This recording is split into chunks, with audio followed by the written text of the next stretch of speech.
Hello नमस्कार मेरे प्यारे सभी रामलाल श्यामलाल मोहनलाल आप सभी का स्टार परिवार में स्वागत है। दोस्तों आप सभी लोग पीएम एसएसबी छात्रवृत्ति की तैयारी कर रहे होंगे। हम आपकी परीक्षा में और भी बेहतर बनाने के लिए कुछ जीके के क्वेश्चन लाए हैं जिन्हें आपको याद ही कर लेना है। जैसे पहला प्रश्न क्या है, सभी लोग यहाँ पर देखिए क्या लिखा है, कैरम बोर्ड पर पाउडर छिड़कने से घर्षण खालिस्तान हो जाता है। बताना है कि कैरम बोर्ड पर जब हम पाउडर छिड़कते हैं तो उसका कारण क्या है। आप सभी लोगों ने कैरम खेला होगा तो इसका कारण क्या है। ऑप्शन ए यानी घर्षण को कम करता है, ऑप्शन बी घर्षण को अधिक करता है, या फिर अपरिवर्तित रहता है, या फिर इनमें से कोई नहीं। तो आपने देखा होगा जैसे हम पाउडर का छिड़काव करते हैं तो घर्षण कम हो जाता है, यानी ऑप्शन नंबर ए सही आंसर है। तो पहले का ए है जो सही आंसर, कैरम बोर्ड पर पाउडर छिड़कने से घर्षण कम होता है, तो ऑप्शन ए इसका सही होगा। आगे देखेंगे क्या लिखा है दूसरा प्रश्न, भूकंप की शक्ति के परिणाम को खालिस्तान में व्यक्त किया जाता है।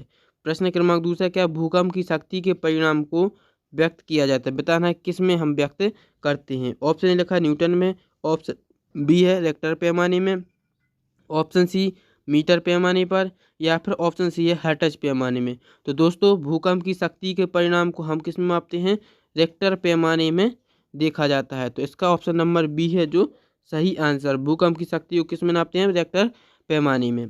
अब आती बात न्यूटन, न्यूटन को हम किस में नापते हैं, न्यूटन है जो बल का एसआई मात्रक है, न्यूटन है जो बल का एसआई मात्रक है, ठीक है।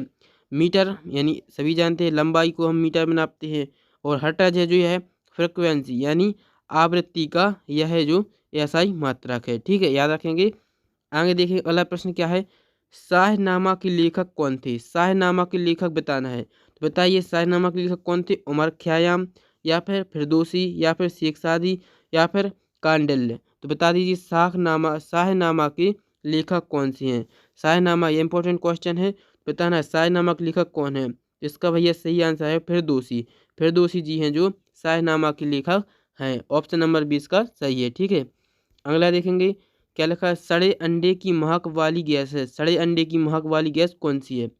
ऑप्शन ए लिखा oxygen, option B carbon dioxide, option C है हाइड्रोजन सल्फाइड, या फिर ऑप्शन डी है नाइट्रोजन। तो भैया सड़े अंडे की महक वाली गैस कौन सी है, जिसका सही आंसर है आपका ऑप्शन नंबर सी है जो सही आंसर है। हाइड्रोजन सल्फाइड की जो गैस होती है यह बिल्कुल सड़े अंडे के समान होती है, सड़े अंडे की समान होती है, इसीलिए इसको सड़े अंडे की महक वाली गैस भी कहते हैं हाइड्रोजन सल्फाइड, ठीक है। आगे देखिए पांचवा प्रश्न क्या है, भारतीय संविधान कब लागू हुआ था। तो यह क्वेश्चन बन सकता है संविधान से। भारतीय संविधान संविधान है जो कब लागू किया गया था, यह इसका सही आंसर है। ऑप्शन ए बताना है, ऑप्शन ए दिया 23 जनवरी 1950, ऑप्शन बी 26 जनवरी 1950, ऑप्शन सी 15 अगस्त 1947, या फिर ऑप्शन डी है 14 नवंबर 1949। तो भाई साहब इसका सही आंसर बताना, भारतीय संविधान कब लागू हुआ था। आपको यह क्वेश्चन याद होना चाहिए। 26 जनवरी 1950 को हमारा संविधान है जो लागू हुआ था। तो 5 का बी है जो सही आंसर है, ठीक है। आगे देखिए क्या लिखा है, भारत में निर्मित प्रथम कंप्यूटर है। भारत में बनाया गया पहला कंप्यूटर कौन सा है। तो ऑप्शन ए लिखा है सिद्धार्थ, ऑप्शन बी परम, ऑप्शन सी मेघा, या फिर ऑप्शन डी है साइबर।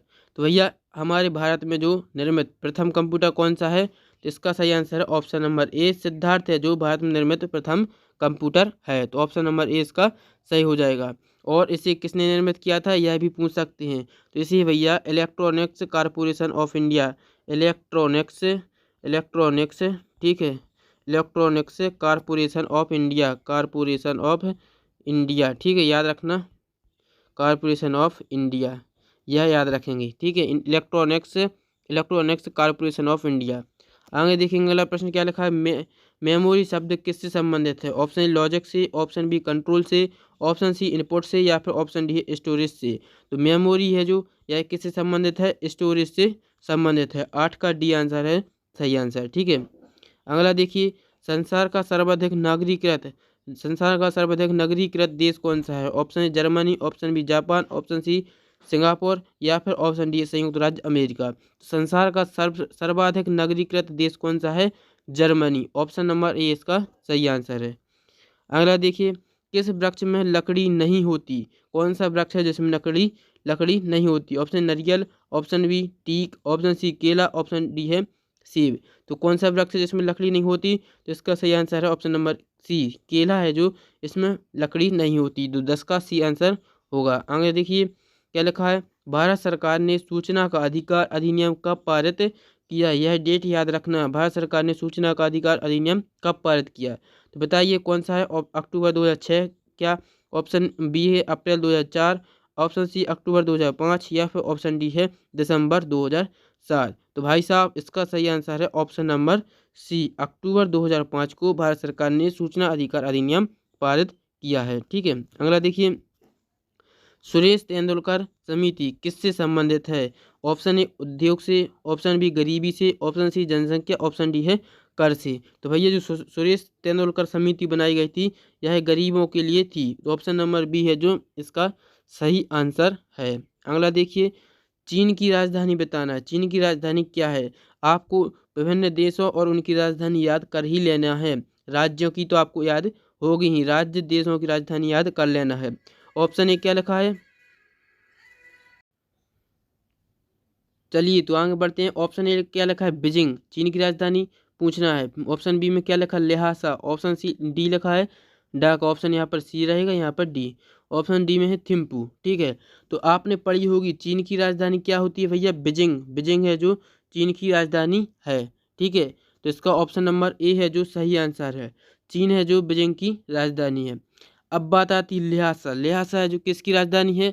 तो आपको याद रखना दोस्तों, ल्हासा है जो यह तिब्बत की राजधानी है। ल्हासा कहाँ की है? तिब्बत की राजधानी है। और अगला क्या लिखा है? ढाका। ढाका है जो कहाँ की राजधानी है? ढाका है जो यह भैया बांग्लादेश की राजधानी है। कहाँ की है यह?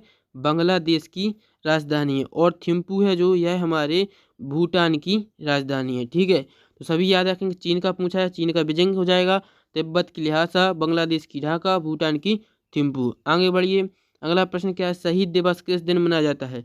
शहीद दिवस पूछा गया है, शहीद दिवस किस दिन मनाते हैं? तो इसका ऑप्शन ए लिखा है 7 दिसंबर, ऑप्शन बी 28 फरवरी, ऑप्शन सी है 30 जनवरी, ऑप्शन डी है 7 मार्च। तो दोस्तों शहीद दिवस कब मनाते हैं आपको याद होगा। तो इसका सही आंसर ऑप्शन नंबर सी 30 जनवरी को दोस्तों शहीद दिवस मनाया जाता है। 30 जनवरी को शहीद दिवस मनाते हैं। 28 फरवरी को विश्व विज्ञान दिवस, यह भी इम्पोर्टेंट डेट है। विश्व विज्ञान दिवस किसे मनाते हैं? ये कब मनाते हैं? 28 फरवरी को मनाते हैं। आगे देखेंगे 7 मार्च को भी पूछ सकते हैं। 7 मार्च को जन औषधि दिवस, 7 मार्च को जन औषधि दिवस भी क्वेश्चन पूछे जा सकते हैं। जन औषधि दिवस 7 मार्च। ठीक है, अब आगे बढ़ते हैं। अगला प्रश्न क्या है? भारत के कौन से राज्य में कपास का उत्पादन अधिक मात्रा में होता है? अधिक मात्रा में कपास कहाँ का उपयोग करते हैं? उत्पादन कहाँ होता है? ऑप्शन ए लिखा उड़ीसा में, ऑप्शन बी महाराष्ट्र में, ऑप्शन सी पंजाब में या फिर ऑप्शन डी है राजस्थान में। तो कपास का उत्पादन सर्वाधिक कहाँ होता है? ऑप्शन नंबर बी महाराष्ट्र में कपास से सर्वाधिक उत्पादित किया जाता है। तो ऑप्शन नंबर बी होगा। अगला देखिए, इनमें से कौन सा वृक्ष सबसे अधिक ऑक्सीजन देता है? ऑक्सीजन पूछा है, तो ऑप्शन लिखा है बबूल, ऑप्शन बी बरगद, ऑप्शन सी आम और ऑप्शन डी है इमली। तो इनमें से बता दीजिए सबसे अधिक ऑक्सीजन कौन सा वृक्ष देता है? तो भैया इसका सही आंसर ऑप्शन नंबर बी बरगद है जो हमें सबसे ज़्यादा ऑक्सीजन देता है। ठीक है, ऑक्सीजन का रासायनिक नाम क्या है? O2। ठीक है, रासायनिक सूत्र। आगे देखेंगे क्या लिखा है? भारत के कौन से राज्य में भाभा आणविक अनुसंधान केंद्र स्थित है? भाभा आणविक अनुसंधान केंद्र कहाँ पर स्थित है? कौन से राज्य में? तो ऑप्शन ए लिखा है महाराष्ट्र में, option B Uttar Pradesh, option C Rajasthan या फिर ऑप्शन डी है बिहार। तो भैया इसका सही आंसर है ऑप्शन नंबर ए, महाराष्ट्र में है जो भाभा आणविक अनुसंधान केंद्र है। तो 17 का ऑप्शन नंबर ए सही होगा। अगला देखिए क्या लिखा? भारत का लौह पुरुष किसे कहा जाता है? तो ऑप्शन ए लिखा है वल्लभ भाई पटेल को, ऑप्शन बी भगत सिंह को, ऑप्शन सी चंद्रशेखर को या फिर ऑप्शन डी है महात्मा गांधी को। तो भैया भारत का लौह पुरुष पूछा गया है, तो लौह पुरुष के नाम से किसे जानते थे? वल्लभ भाई पटेल को कहते थे। तो ऑप्शन नंबर ए है जो हमारा सही आंसर होगा। अगला देखिए 19वां प्रश्न क्या लिखा? रामचरितमानस की रचयिता कौन है? रामचरितमानस की रचयिता पूछा गया है। यहाँ पर रामायण की नहीं पूछा, किसके? रामचरितमानस। तो रामचरितमानस की बता दीजिए तुलसीदास, वाल्मीकि या फिर वेदव्यास या फिर सरदा। तो भाई साहब रामचरितमानस के रचयिता कौन है? तुलसीदास हैं जो रामचरितमानस के रचयिता हैं। रामायण की रचयिता कौन से हैं? रामायण की रचयिता हैं वाल्मीकि। और वेदों की रचयिता कौन है? महर्षि वेदव्यास। वेदों की रचयिता कौन है? महर्षि वेदव्यास। ठीक है, अगला प्रश्न देखते हैं। पौधों में जीवन है यह कथन किसका है? पौधों में जीवन है, यह कथन किसका है? Option A Chandrashekhar, option B Vallabh Bhai Patel, option C Jagdish Chandra Basu या फिर ऑप्शन डी मैथिली शरण गुप्त। इसका सही आंसर है भैया जगदीश चंद्र बसु। सी नंबर का ऑप्शन है यह, ऑप्शन सी सही होगा। पौधों में जीवन यह कथन किसने कहा था? जगदीश चंद्र बसु ने कहा था। तो आज हमने आपके लिए कुछ इंपॉर्टेंट क्वेश्चन थे जो बता दिए। यदि आपको यह वीडियो पसंद आया तो चैनल को लाइक और एक बार शेयर जरूर कर दें।